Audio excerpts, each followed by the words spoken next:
Good afternoon, everyone, and welcome to the third edition of SPAG Dialogue, a series of online events brought to you by PR and advocacy experts, SPAG, in association with Reputation Today. A warm welcome to all our panelists and the 60 participants who registered for this, and also the 120 PR Club members who have been invited today. This session is also being live streamed on YouTube on our channel bit.ly Reputation Today on YT. So if you are facing any issues on Zoom, you may switch to YouTube, but without the option of asking any questions, of course. For those who are attending using Zoom, please feel free to ask your questions using the Q&A box. Please avoid using the chat box for this. Before we introduce our panelists, let me remind you the hashtag for today is #PolicyDialogue. Please tweet your learnings, thoughts, and ideas about this series using the hashtag #PolicyDialogue. And don't forget to tag SPAG Asia and Rep Today Mag. I would now like to welcome our panelists for today. Giri Govindarajulu, Director for Information Security APAC at CISCO.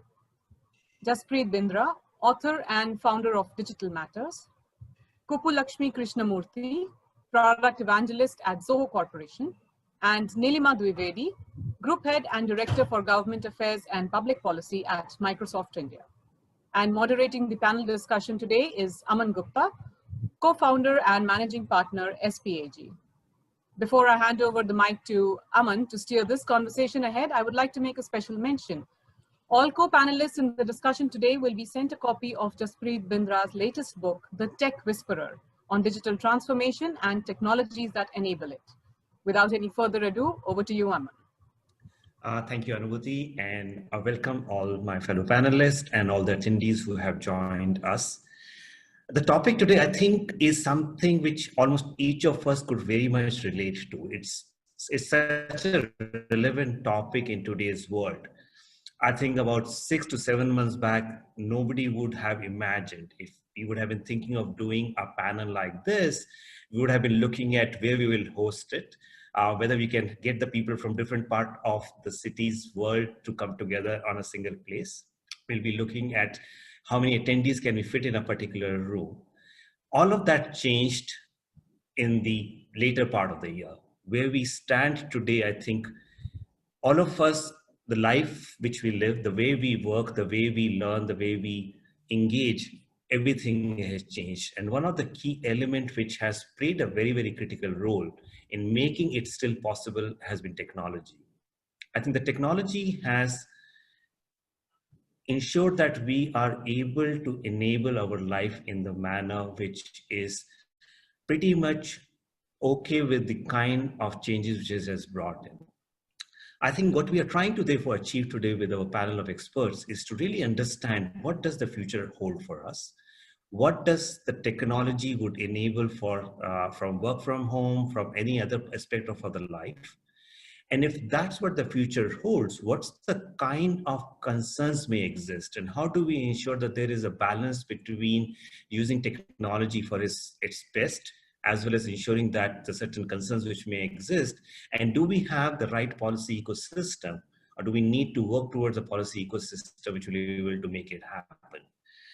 Now, therefore, let me start by sort of asking Neelima the first question. Neelima, you represent Microsoft, one of the global big tech companies. It has the technology. It is the one which has always sort of been up there to sort of bring in that kind of a technological innovation. And I think in today's world, it is one of the leading players which has made it happen. So from that particular, sort of a vision, how do you see the technology really moving forward, allowing us to work in a better fashion, in a more efficient manner, keeping in mind what the future may hold? So if you could sort of provide a perspective what the future holds and what the technology is going to do, especially from an access perspective, I think that's would be a good start to this conversation. Thank you, Aman. And first of all, let me, wish all my colleagues and industry colleagues here, and good afternoon to everyone. And thank you, SPAG and Reputation Today, for this opportunity to be in this panel discussion on an important topic. I think that's a great question, Aman, which you have asked, and especially in today's world when the COVID-19 pandemic has been let me tell you, it has been really a watershed moment for the digital transformation businesses. And if you look at the statement made by Satya Nadella that the world has gone through 2 years worth of digital transformation in just 2 months. And at Microsoft, in fact, we spent last few months learning about our customers and studying how we all are adapting to these challenges of today. And what we have observed that there are three distinct phases which we are going through. The first one is respond, second, recover, and third, reimagine. So if you look at the response, so all the companies are really responding pretty well and to this COVID impact. And most of the organizations have been reliant on technology, and immediately in short term, in fact, they went ahead in adapting those technologies to maintain continuity and remain open. The second phase where I think most of us are there is that, again, getting back on track and functioning in this new normal. So that's the second phase, which is sort of, you can say, recovery. And the third phase, which we would be in, or we are slowly stepping into, is reimagining. So of course, as we all say that with great changes comes great opportunity. So that is also applying here, that now this is the time to adapt and reimagine, and adapt and reimagine our business strategy accordingly, right? Because now technology, we all know, is really going to play a very, very important role. It has really become a sort of backbone to all of us. Now coming back on coronavirus, right? And what kind of, and how Microsoft is enabling in this pandemic situation, especially maintaining and how enabling employers while working remotely or working from home.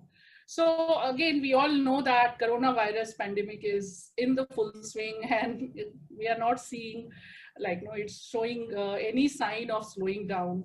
And if you look at day by day, we started with social distancing, but now we realize the importance of social distancing, right? That how critical it is. And especially in last 6 months, if you see, businesses across the world have started working from home. And again, I'm going back to my respond. So again, they all have hastily pivoted towards remote working model. So that's the digital transformation which we all are talking about. Now coming back to Microsoft technologies. So there are several technologies of Microsoft which are helping, enabling, empowering our consumers, our users, our customers, right, in this situation, in this difficult situation of pandemic, especially while working from home. So I'll just give you example of Microsoft Teams, which is our communication and collaboration tool. And it is helping in creating this workspace and bringing people together to collaborate, to communicate, and share content. So in parallel, as a team, you can work together wherever you are. We all can work together. We can edit, have access to those files. So there are several features. In addition to that, whether we are 10 employees or 10,000 employees, they all can meet together in one place, no matter where they are located. So that's another great features.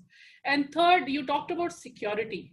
So Teams also has a very, very advanced security features for data security especially. And also the safety part, that against any unauthorized access. So these are the key features of Teams.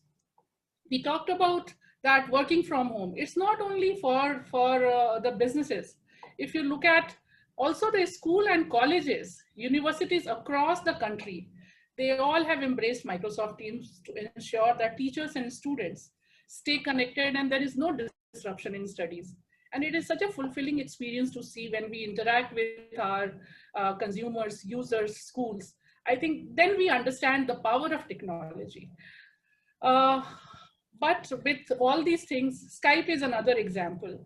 But with all these things, we do realize that working from home also poses a lot of security risk, lots of security threats. There are bad actors. We all know, and how vulnerable we are at this point of time, right? So again, for that, Microsoft is uniquely positioned We are cloud provider, as like Microsoft is known for its Azure cloud. And also we are a security provider. So we leverage our global cloud scale, trillions of signals, and deep expertise to build industry-leading security solutions to provide cloud resources.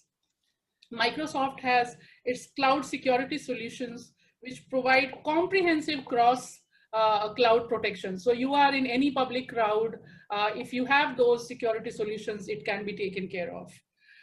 Then we have our security center, which continuously monitors your cross cloud resources, such as virtual machines, network, application, data services, everything, right? So there are so many features which Microsoft has in security and security technology. People talk about Microsoft threat protection, ATP, what they call about. Again, this Microsoft 365 has, again, embedded risk management, in fact, systems into that. So there are several such technologies which is really helping, empowering our consumers, our customers in this difficult time while working from home and remotely. And I just wanted to briefly touch upon that, that how Microsoft technologies are enabling our people while working remotely or working from home. Thanks, Neelima. And I think, you did talk about the fact that it's not just work from home, the technology is helping the world move at the, maybe not at the same pace, but it's continued to move even despite the fact that there has been a kind of a complete lockdown and there's a pandemic affecting all, across the world. And I think the aspect that how technology has helped kind of democratize the whole, workplace, learning space and everything is I think is kind of a good example of how the humankind could really adapt to the different situation as it may come in. I want to sort of come to Jaspreet, to you, because I did have a look at a couple of the articles which you talked about, and I think you have a kind of a different take. It's from work from home versus something else. So I want to sort of understand from you as a kind of a person who is sort of leading the technology conversation. How do you see the future emerging? What do you think would be the role of the technology in the future? Neelima did touch upon the fact that there are certain concerns which might exist, but if you just look at technology as a key enabler, what do you think the future looks like of the way it would be embedded in our life? Thank you very much, Aman. I hope you can hear me. Yes. Okay, thank you again. I apologize to the audience as well as my co-panelists for not switching my video on. I'm not very well. And I was saying someone else, I do not want you to subject you to that view right now. Thank you also for, having my book sent to my co-panelists, and a bigger thanks to them if they managed to plow through it. So thanks for that. 4 things, 3 or 4 things to answer your question, Aman. So first of all, I think what this pandemic, and more important than the pandemic, actually the lockdown, we tend to think of them as the same things. They are not. The pandemic was predictable in many ways. Something like this was going to happen. The lockdowns were unpredictable. Okay, that this is what it will do to us.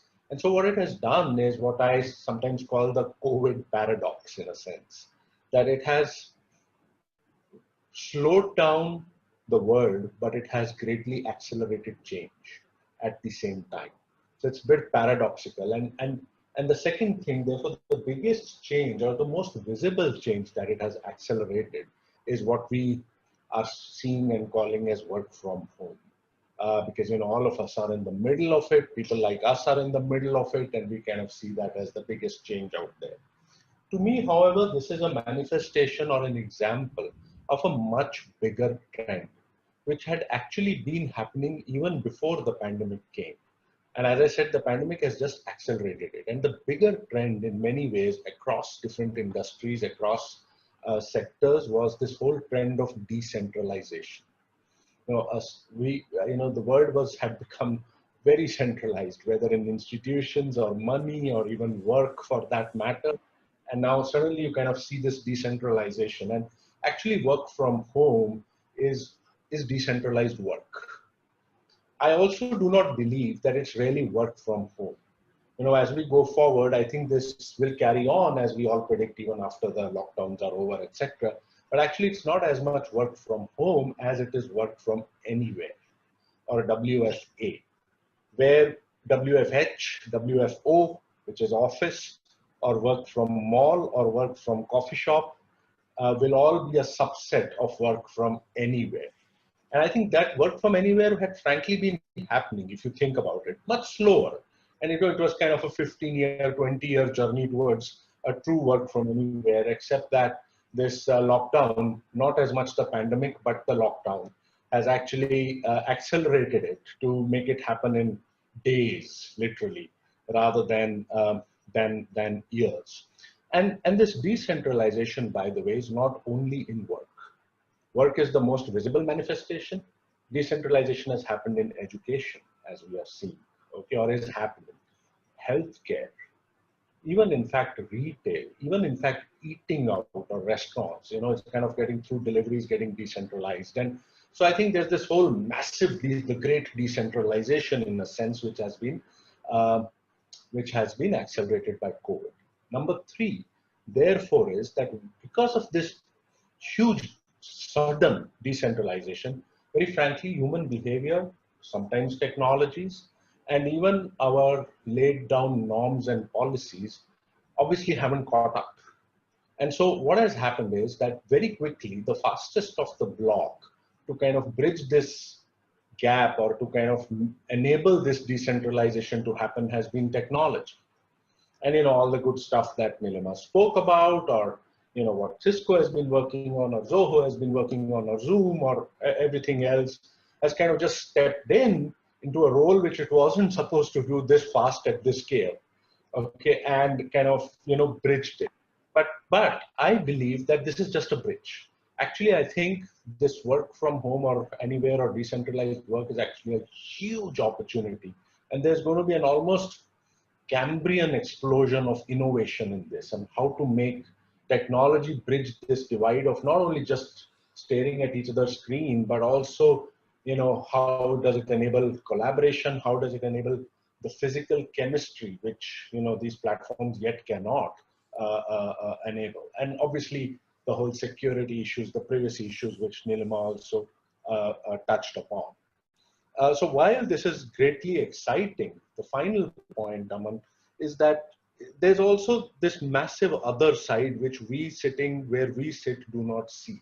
And it is that the other huge problem actually that has been accelerated is the digital divide.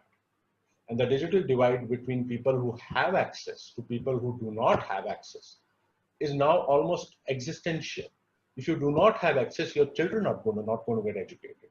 If you do not have access, you'll not be able to reach your doctor. You can't go to a hospital or a health center. And that is alarming in many ways. And I hope, I hope that actually technology helps bridge that gap of digital divide as much as it will bridge our own gap at our levels in terms of making work from anywhere happening almost the same way as the way we used to. And I think going forward, it's not going to be only physical work or only digital work, but a hybrid between the two, where humans and technology will work together from a work, healthcare, education, etc. viewpoint. So I will stop here, Aman, and hand back over to you.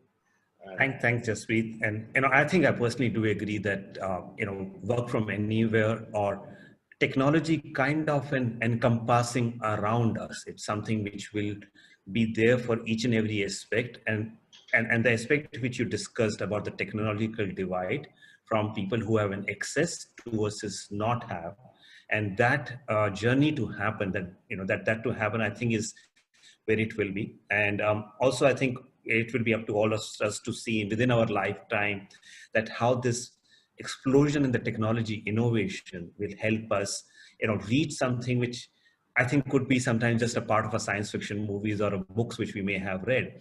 With that, I want to come to you, Kuppulakshmi, because, as a part of the conversation which you and I were having, we discussed the fact that there is a data privacy issues, you have a security issues. And as someone who has been at the at a product development side of it, how do you really see the companies or the companies which are in this particular space really, coming up to ensure that that is taken care of? Because we know this is something which will be part of our life, but you also have this adaptation will be based on how people are trusting the technology they are using.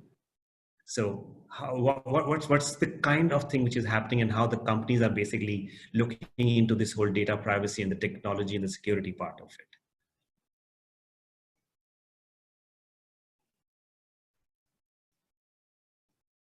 Okay, are you able to hear me very clearly? Because somewhere I lost Aman. Good? Am I audible? Yes, you are. Good. Okay, thank you. That is a very great, deep question. And suddenly, I'm feeling all warm and responsible to answer this in all dimensions. And I've been listening to Neelima and Jaspreet, and both of them made some wonderful points. Today, I'm happy to be representing ZOHO and as part of this policy series, which is very important at this time, because when we talk about pandemic, when we talk about, like Jaspreet said, I was writing some notes. So if I'm looking away from the screen, because I just want to see if I'm covering all these points, it's a very good point that he made, that work from anywhere is what it is, right? We have accelerated the future. You work from a coffee shop, or you work from anywhere in the world. So eventually it's going to move out from work from home. So now when I'm looking at all of these points, these beautiful dots, when you connect them together, and then the question that you bring, today, the definition of who is consuming technology, user, customer, the definition is expanded. It's no more only an organization that is, evaluating a software vendor or technology on a broader terms, right? Everyone has been, the end user perspective is broadened. So now why I am here today is, I work with several products with ZOHO, and with the outside world, I work a lot closely with the startups. And I've been with ZOHO for over a decade now, and I've seen how we have grown as a company, not just talking about culture, right? When we talk about pandemic, when we talk about distributed teams, when we talk about how cool it is to hire people from anywhere in the world, I think today, as part of these policy series, it becomes very important to highlight the whole concept of ethics. As much as we talk about cool culture and running remote, can we also shift focus and bring a balance talking about ethics, where the famous quote that goes, right, when everyone has the right to do things whichever they want to do, they have the rights to do you have enough ethics, ethical values and principles, where you will do only the right things?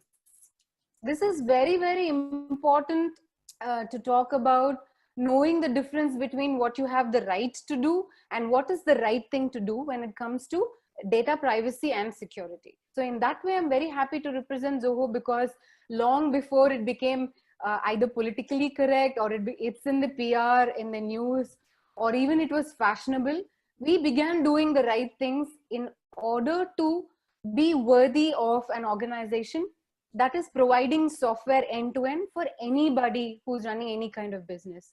So today, ZOHO runs on ZOHO. Okay, we use many of our apps ourselves, right from hiring people from different parts of the world to how we collect and process the information of our end user.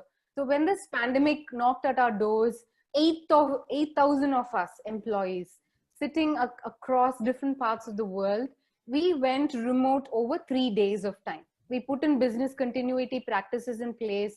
We went and revisited our security and privacy policies. We imagined what it means to be working from home, the definition of workplace that changed overnight for different people. We are talking about people from different culture, different mindsets and values, different geographical and the demographic dividend that we talk about. So this is like an intersection of all of this that you have to put it on the table. Look at each of these points very carefully and talk about primarily 3 or 4 things when it comes to data security and privacy, right? When the culture is, shifting its focus to ethics also. So at ZOHO, we take our security and privacy very, very seriously. If you see it in the news and if you visit any of ZOHO's privacy security policy, one, we keep it very, very simple because like you mentioned, Aman, because we're talking about policy writers of education, we talk about different organizations that is now looking at running remote, it becomes very important to simplify the language. It should not be confined to the CTOs of the company or people in the IT team only who can understand this language, right? You have to write these terms and conditions in a language that everyone can understand. Now, when you write it, where do you put it? Is it accessible by people from anywhere at any time? So how you say what you say, where do you put this information for everyone for it to be available? Now, when you're doing all of these things, what are you doing as an organization, right? Two parts to this. One, what conversations do you have with your employees, internal conversation? What are the kind of conversation you have with the outside world that is looking at you as a trustworthy Indian company who's been around for 24 years?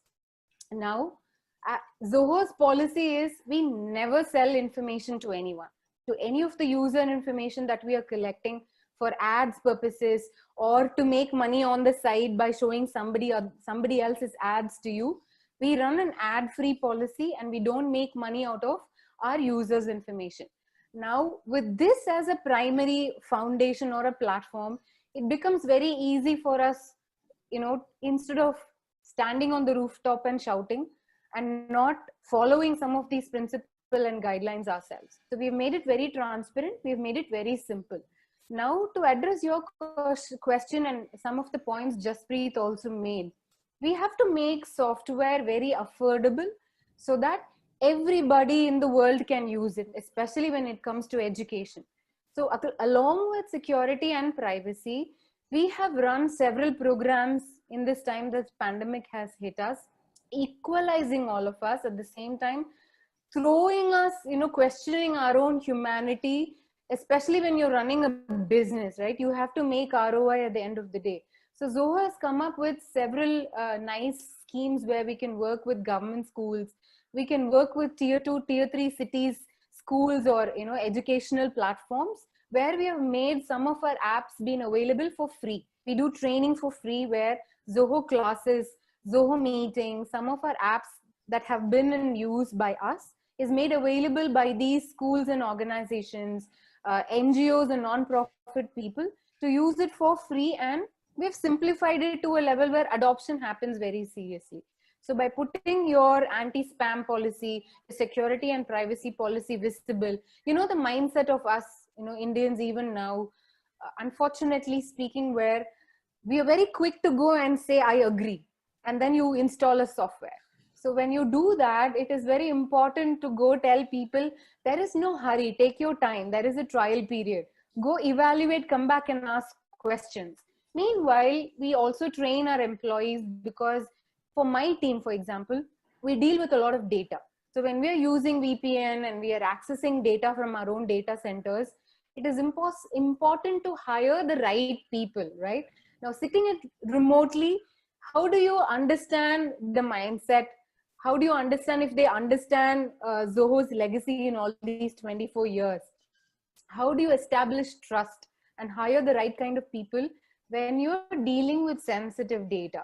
How do you use your own apps where you build trust, where you put the human element in the front? Security, privacy is another part of the coin, right? So how do you use some of these apps where even today, the CEO of the company, Sridhar, he has a lot of conversations with all of us employees, people like, tenured like me, or even a fresh grad who's just joined ZOHO. So the importance of how we handle our own information and how we handle our users' information is talked about every day, so to speak.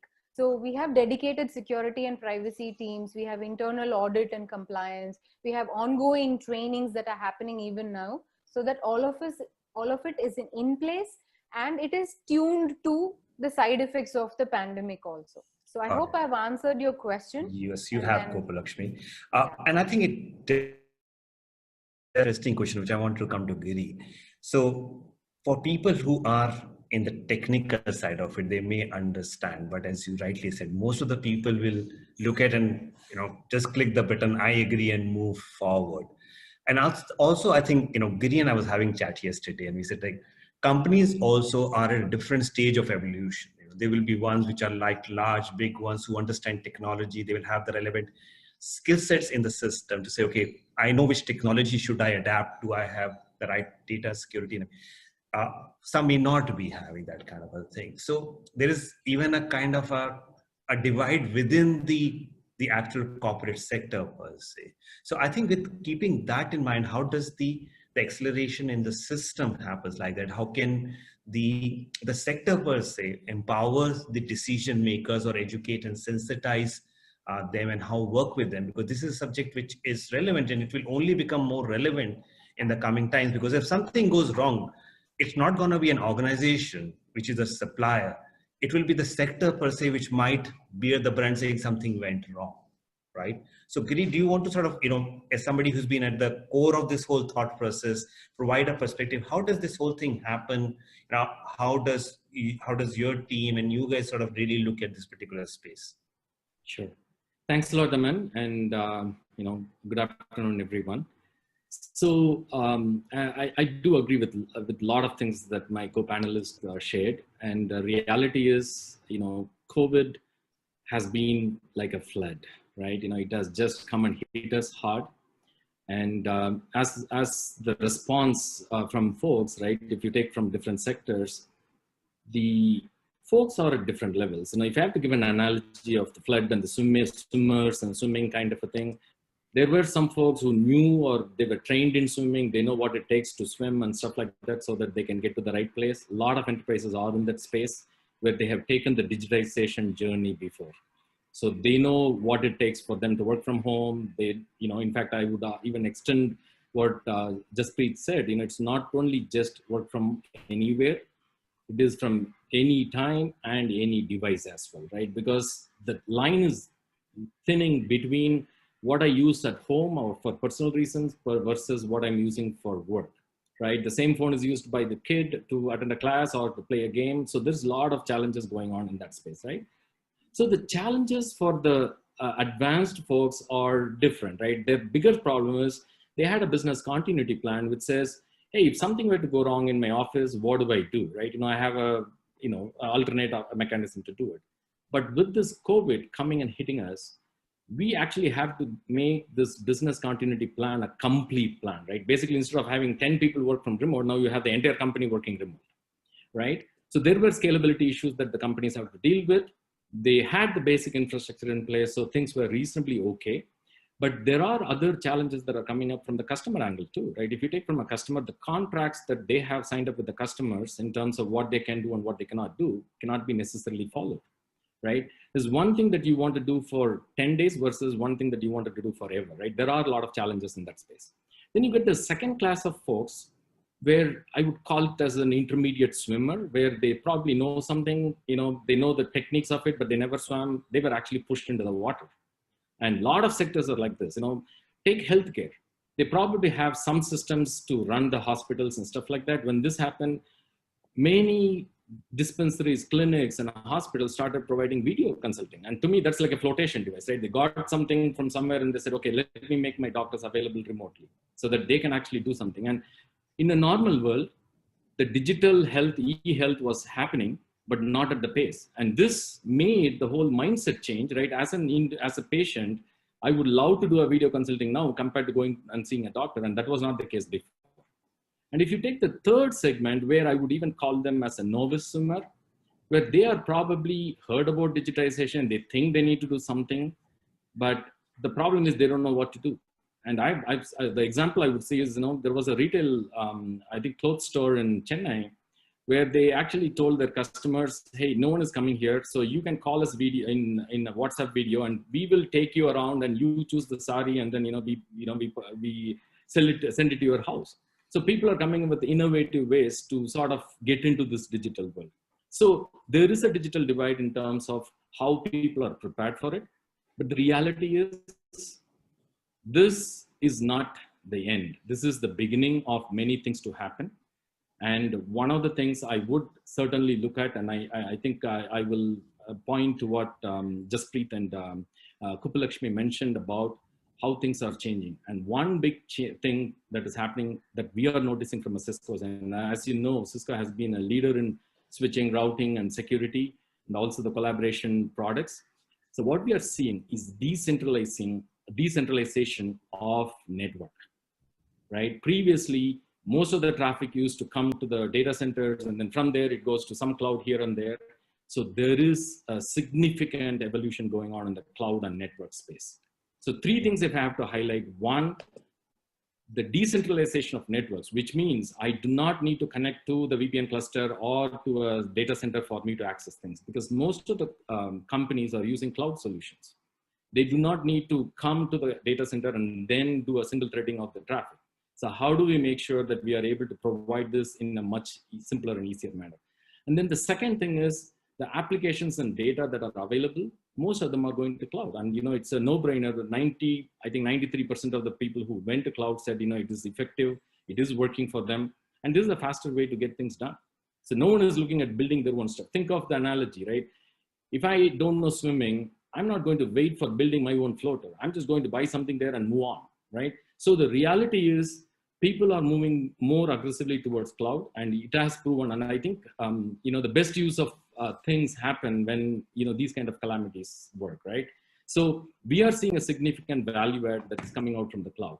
And then the third thing, which is extremely important, and people have to realize, security is not an afterthought. Security has to be part of what we are doing. And if you see what is happening in the world, security and networking is coming together. And we used to think of data center and, you know, what you have in the corporate network as a perimeter. The biggest thing that is happening is there is an evolution going on in the industry which says identity is the new perimeter.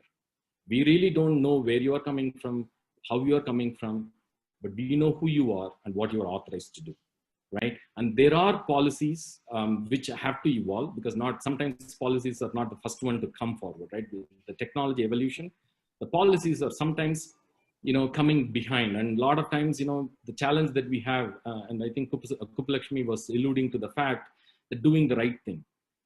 But in many cases, we struggle to understand what is right, because it's the definition of, you know, in many cases, it's the legality of the stuff which says it is right.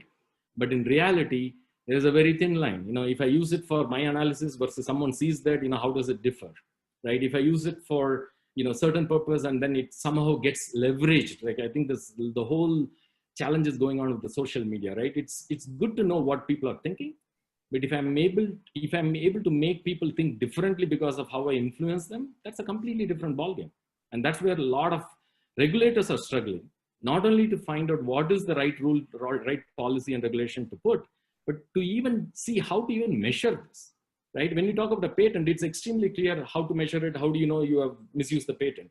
But in this case, how do you even look for a sign that, you know, it is being used in the wrong way? So there are a lot of challenges going on with respect to, one, the readiness of how these industries are coming together. And there are a lot of things that technology is helping. At the same time, we also need to look at how to leverage the technology in the right way, and the process around how we are able to use it, right? I can't even imagine, right? A kindergartner sitting in front of a phone or a laptop or whatever it is to sort of learn ABCD, right? They've been playing around with iPads and devices to sort of learn some other things in a gaming way. But today, a class is happening that way, right? So the good part of it is technology is making everything accessible to people. But at the receiving end, how are you making it happen? Number two, how is this network traffic and all those things that are making all those things happen is being used in the right manner? And how do we make sure that we continue to use it for the right purposes and get the benefit rather than get beaten up by the disadvantages of some of those things? Thank you, Giri. No, and I think all of us agree that, and Jaspreet talked about it, there's a new world coming in, and I don't think anybody, including the policymakers, were prepared for it, and I don't think they're prepared still. And I think that sort of brings me good. So on one side, you have the sector per se to decide what is right, and that right needs to be defined in a particular manner, keeping in what the future holds. But I want to come to you, Neelima, in terms of from a policy side, therefore, keeping in mind all the unknowns which exist. How do you see the policymakers can play a role? And I'm also just conscious of the time, guys. I think it was just such an interesting conversation. I never realized that I've gone past what should have been a little early. But so if I could just sort of look at a little bit more, crisper answers. So how do you see the policy could play a role in one, ensuring that there is a privacy and security aspect is taken care of, as well as the aspect of democratization of the technology from an access part, including that the divide is not there. I know all of us are not really the policy experts, so keeping that in mind, but still, as people who are part of the sector, how do you see this possibly could be taken care of? So Neelima, if I can start with you. So if you look at the policy part, and we talked about privacy, data protection. So we all know that personal data protection bill is with the JPC, which is the Joint Parliamentary Committee, and the depositions are going on. And then there are several clauses and there are several such things there in the report or in the draft which are concerning to the companies and industries. And people say that it is GDPR and plus plus. The good news for a company like us that yes, we are mostly compliant because we are GDPR compliant. So it's only the plus plus thing which we have to really look at that. So that's the privacy piece. Coming back to the work from home policy. And here I really wanted to first of all acknowledge, before I talk about the policies and few of the recommendation in work from home or work from anywhere policy. So before I start there, I really wanted to acknowledge and thank Government of India, especially Department of Telecom, that has really made relaxations in work from home regulations, right? And which has really enabled ITES industry to cope well with this business challenges which COVID has thrown upon us, right? So initially it was relaxed till 31st of July, then Minister further expanded, and now it is up to 31st of December. So this is a big relief for ITES industry. And it is really critical now what we urge from government, that it is really critical to make these policy changes permanent. So instead of only having it up to 31st of December, if government makes it permanent, I think it is really going to have a multiplier effect. One, of course, the companies who are investing into work from home, because there are so many investments which are going on. It's not only you and I as a software industry, it is also those ITES. India is known to be hub for all the outsourced work, right? All the BPOs, all the call centers, right? So I think this is really going to help them in a big way. This is really going to enable that workforce. So that's first, of course, this work from home enablement. All these BPOs and call centers can work from home, and there are some good regulations around that. So there is a check and monitoring. It's not that it's just a free show for them and they can call anywhere, right? In addition to that, of course, as I mentioned, that this would also enable workforce for rural areas. So my co-panelist Jaspreet talked about decentralization, then even Giri talked about that how things are really getting decentralized. And that's what government is looking for. Whenever we have gone and met with Honorable IT Minister, he always talks about that now the expansion should take place in tier 2, tier 3 cities. Instead of only centralized in the metros, we should really expand our reach. We should set up our offices now in tier 2, tier 3 cities, right? So this would really help and expand the workforce from the rural areas, especially for women. So they can join the workforce. So that's another key thing. And the third thing which this policy would bring if it is relaxed, that it would really help these big cities which are decongested at this point of time. So, congested at this point of time to decongest, right? So these are few of the things which would really help. And then pollution, we all talk about pollution. So this would also further reduce the pollution, the traffic, and so many other things. So this is one piece. that expand the work from home policy, which is there till 31st of December, should be further expanded and rather should be made permanent. The second policy recommendation, which I would like to just put it across from this panel, is OSP regulation need to be totally recast to make it in line with the rest of the world. So there has to be uniformity, because now it's a global village. You are not only talking from one business to another in India. It's like it's going all over. And for example, the cloud technology can enable OSPs to start without huge infrastructure cost. So that kind of technology we are talking about, and globally it is being used.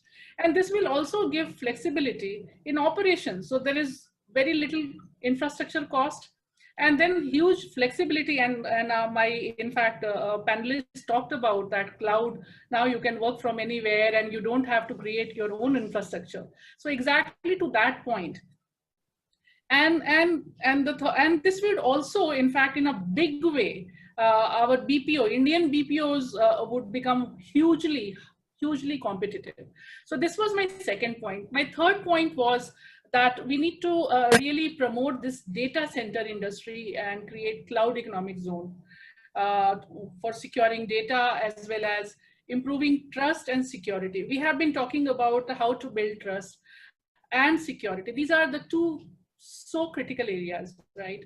So security of cloud system. And for that, of course, cyber security standards are to be really laid out. We all know that government is working on it. Now the National Cyber Security Strategy is being framed, but that is really going to be another key milestone, I think, which government would, and we all would achieve if that is there in place. And in addition to that, it is also imperative to have law in place which would govern work from home scenario. So the way we have, in fact, law when we are working from office, there are several do's and don'ts. Similarly, we need to set out the nuances and policies perspective that may codify to recognize the new normal for service sectors and also for the support functions of manufacturing establishments. What we realize and what we feel that there should be a committee formed to recommend employment laws for, especially for knowledge industry, from various perspectives such as concept of working hours, employee-manager relationship, mental health. We all now in every TV channel, mental health is being discussed, and reassess workplace safety measures even while working from home or working from anywhere. I think these regulations and these laws need to be placed, because now we are slowly moving, as my other co-panelists also talked about, that from WFO to now it's WFH and now WFA. So I think these regulations need to be in place. And last, which I wanted to mention, which is the incentivization. I think incentivization of software products and enable remote working like video conferencing, on which we are talking right now, multi-user collaborative office software, cyber security softwares, cloud services. I think this should be incentivized. There should be tax rebate, because now these are no more just the services.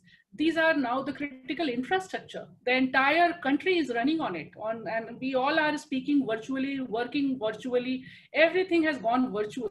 So I think these services should be incentivized and should be considered as a critical infrastructure. So these were my key points, which I just wanted to bring and share with you all on the policy. Thanks a lot, Neelima. And I think, I learned a lot from all this stuff, because, while I've been in the policy and advocacy space, as you know, I've been working in other sectors and started to now build in the technology. But I think these, especially the fact that how it could really help from a democratization, from the women's safety, really having a rules and laws which should be now relevant from the new normal. But I want to sort of bring in other panelists, Giri or Kuppulakshmi or Jaspreet, if you have any kind of a point of view, because Neelima has, put in a plethora of thought process here for policymakers to consider. But if you guys have any thoughts, and again, I said, I'll just take like a 1 minute each from each of you, and then I'm going to go to the questions. So Giri, may I start with you, then Kuppulakshmi, and then Jaspreet, I'll end with you. Sure. One thing is, most of the policies that we're talking about are very, very, very old. right? They have been written a couple of years back.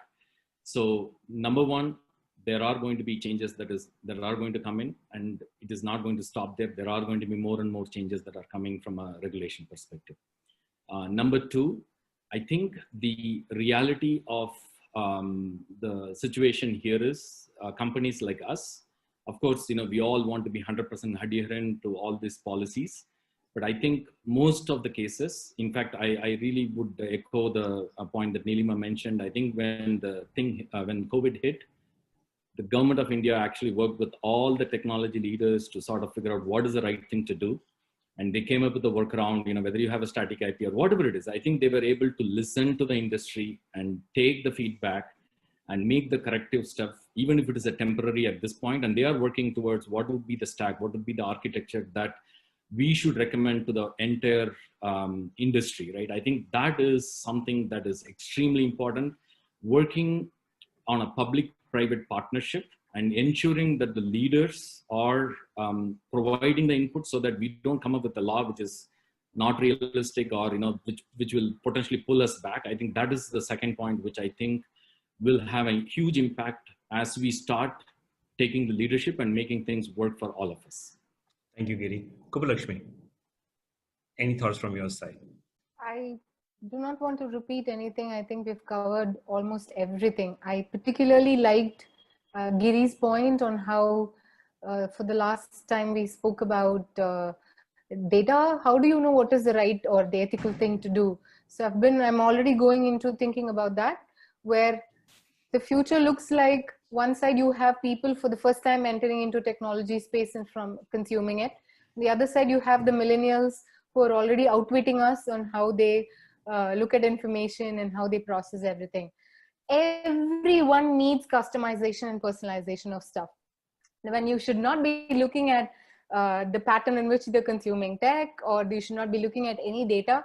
How am I going to give this personalized experience? The example he gave on how people use WhatsApp now to show shopping experience. I think now industry should look to that future where all of us are in this blindfolded space. Somewhere you have to use the shared strength either to educate the policy writers from the government of India. And now that more and more apps are being banned, what do we do with all this talent that usually flies out of India? How do you retain them and use it for some of our own good? The future looks very interesting and very promising for those who like such adversities. And we shouldn't forget the human element. Who are we doing this for?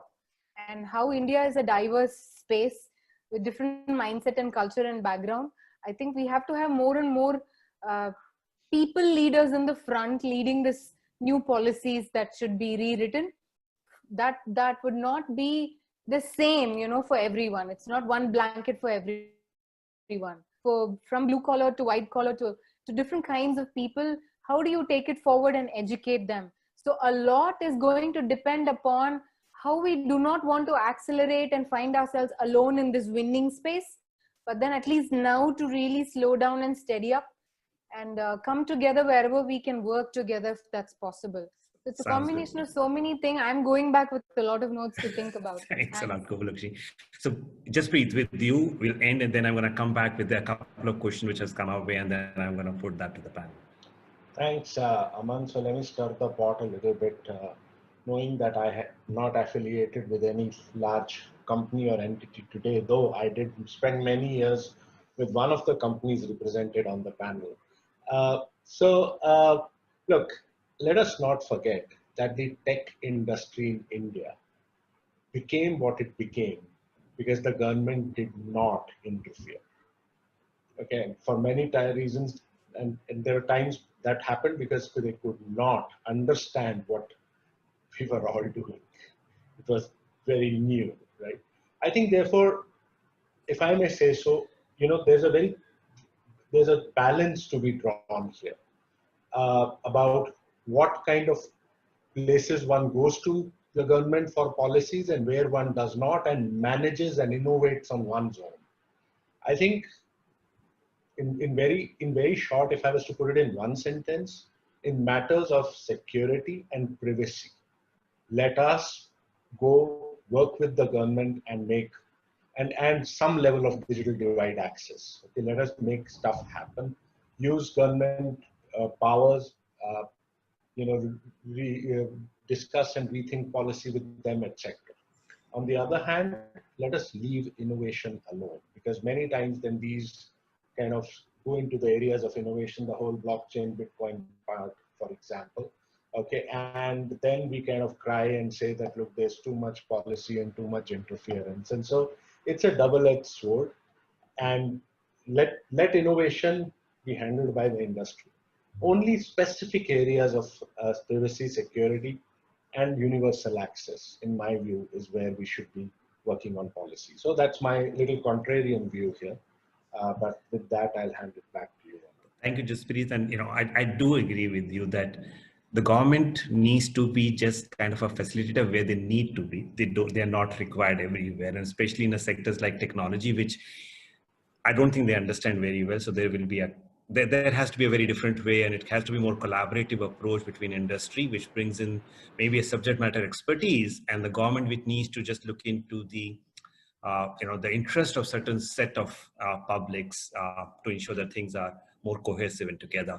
With that, let's just come to the questions which we have. I think the first one is, and any of you could answer this one, a question on work from anywhere. As mentioned by panelists, have any of you set up employee policies on work from anywhere, which will entail more flexibility in staffing, shifts, and change the way work is being done in tech firms like Cisco and Microsoft? So that's the first question. So any of you could answer that particular question right now. Who wants to take it?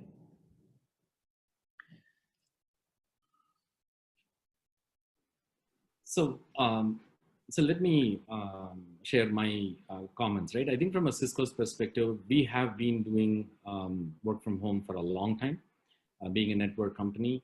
And we also have we have been one of the pioneers for the bring your own device scenario, right? You can buy a device in the market. Within 5 minutes, you can access Cisco's data with the appropriate security and credentials and stuff like that, right? So given that, we do have some explicit policies about working remotely. So I'm going to position as working remotely, and there are some things that happen when you are working remotely for some time versus for a long time. So there are explicit policies in terms of what you would do if you were to have your job completely remotely, right? You can work 365 days in a year from wherever you want. There are, of course, the reality challenges, not from a technology, but there are regulations. Like, for example, if you are in a certain tax regime, and then you are working from some other place, like, you are in a US payroll and working from India, right? There are other complications that may arise, but from a technology, what it can do, it enables everyone to work remotely, whether it is for 1 hour or 100 hours. And it also provides guidelines in terms of what all you should do, because some of the challenges I think Neelima was alluding to is when we start working from home, when the line between or a divide between going to office and the home is not there, then we land up, and again, we are humans, right? We land up, finding it difficult to draw that specific line, because a lot of times people use the traffic time or a travel time to sort of switch off between office and work and office. Now those things are not there. So there are other challenges associated with it, but broadly, there are guidelines with respect to what each of these, different methods of work will entice. And technology is pretty much same for everything, right? And we also have enabled, for example, at home, because of the nature of my job, I already have a small unit of Cisco, which is a collaboration unit, and I get exactly the same experience as I would get in my office, right? I have the same Wi-Fi SSID that I get in my office. I don't need to do anything different that I would do at office. So if you are a tele worker, then you can make things more easier. You can make the experience better. There are certain guidelines that help you do your job more effectively, but there are non-technology related things that the companies have to deal with as well. Thanks, Giri. I think that there's next question which I'm going to club with. There are two questions which I think I can possibly club. So the question is largely that there are companies or the clients who have kind of a still stringent getting back to the work. So they're still sort of thinking on a physical space, and they are asking for meetings. As well as the concept that people who are working from home, there is the divide between personal life and professional life is getting merged. So how do we think these people could be educated? Because as we all agreed, it's the new normal will be work from anywhere. But how do you get companies to understand that this is happening? And is there something which could be done to educate and sensitize about the challenges of or the new normal for work from anywhere, as well as the fact that there has to be a balance between professional and the personal life? So if you look at, I would just pick up, and maybe after that, my co-panelist can answer on that. So if you look at, the line has really blurred between professional and personal life. We all know that now it's 24/7, right? But also at the same time, yes, we need to sensitize organizations who do not understand and who still insist at this point of time for the physical attendance and physical meeting. Because of course the safety comes first, and we all need to keep that mind, that it's not only us, but it's about the entire family. We all have our parents at home, small children at home. So keeping those things in mind, I believe we need to sensitize those companies who are really insisting upon employee to physically be present or physically go and meet. Like in Microsoft, in fact, it is all work from home or work from anywhere. So it's a pretty flexible system. Rather, sometimes when we want to go and meet in person with government, rather there is now a provision that we need to first of all take permission from our CEO. So that kind of safety, and they really ensure that we are safe and everything is taken care of. So I think such good HR practices, and there are those best practices available. I think the other companies should really look at that and try to really incorporate few of them, because safety comes first, security comes first for our employees. Yeah. Thanks, Neelima. I think last question, and then I'm going to pass it on to Anubhuti. Aman, go ahead, Giri. Mine. I would like to. Go ahead, Giri. Yeah, I think I would certainly consider us in the technology sector to be very, very lucky. And, there are some sectors, where they cannot even afford to work from home. Like, take the courier, take the security guys, gardeners, right? See, the unfortunate reality is, of course, we can have a robo go and deliver the package, but we are not there yet, right? There are some places where technology hasn't come. But I think that is where, I'm certainly expecting a lot of innovation to happen, where, to the point that, you have a digital divide in a certain aspect, but here you are sort of not technology is not there in certain domains where it can actually accelerate this stuff, right? I mean, they are stuck. I mean, for your courier guy to come, there's no other option. They have to go physically to the office, go pick up the stuff, go and deliver in different places. I think, I think the philosophy here is two, right? One, sectors where you are lucky enough that you can work from home, then, how do you manage it? Of course, employee safety comes first. But there are sectors where you do not have an option, and, technology doesn't exist in a mature form that you can actually even encourage that. And I think that's where a lot of SMB, the small and medium businesses, they're struggling because, and these are the ones, where they don't know how to jump into the water, right? I mean, they're trying to figure out what will work for them. Hopefully, if this were to continue, they are going to find ways to make things happen for them. So I just want to put my 2 cents. Thanks, Giri, and I think that's quite useful. So the last question, and again, anybody can answer, is largely about the fact that with the technology innovation happening, and we're going to see a huge innovations happening, is there going to be a collaboration between the different technology firms? So will the technology firms come together also because they need to put something out? So if I can have a question, so will we have like a Microsoft and, collaborating with another technology firm because it brings what it is expertise is and sort of doing into something, or similarly with Cisco or with, ZOHO. So if we can just like have an answer to that, and then I need to pass it on to Anubhuti. I'll quickly answer that, Aman. In terms of technical ways, we're already working with our own competitors. We have collaborations with Microsoft. We do have collaborations or plugins, as you call it, with right from Outlook for those people who don't want to exit out of those systems. We have deep integrations with Gmail and G Suite. So it is already happening, you know. Now looking at the patterns, now more and more we have such collaborations happening, and we recently reached 1,000 milestone, I can call it, in the marketplace. So if you look for ZOHO marketplace, you do see all of some of these solutions where you will have to scratch your head and say, okay, how are these two competitors coming together and working? You know, I was just speaking to a colleague who said we did a co-marketing campaign with MailChimp, and that's one of our, you know, products and competitors in that space. So that's happening. Now we will leverage more on that. Of course, deep integrations happening already. Thanks, Kuppulakshmi. With that, I think we are coming to the end. I know it took a little extra time, but I think we are pretty much there. But thanks a lot, everyone. And as we can see, the collaboration is happening even in here. So we have Cisco and a Microsoft and a ZOHO speaking on a Zoom platform. So I think it's a world where technology will play the critical role, and everybody will need to sort of be used to that. Thank you guys for your time. Thanks a lot for this exciting panel, and thanks a lot attendees for being part of it. And we'll keep in touch in the coming weeks as we sort of move forward in this policy dialogue. Thanks Aman, a lot you're again. a wonderful moderator. Thank you so much for making this happen. Thank you, Kuppulakshmi. Thank you. Thank you, everyone. Have a good evening. Enjoy your Friday.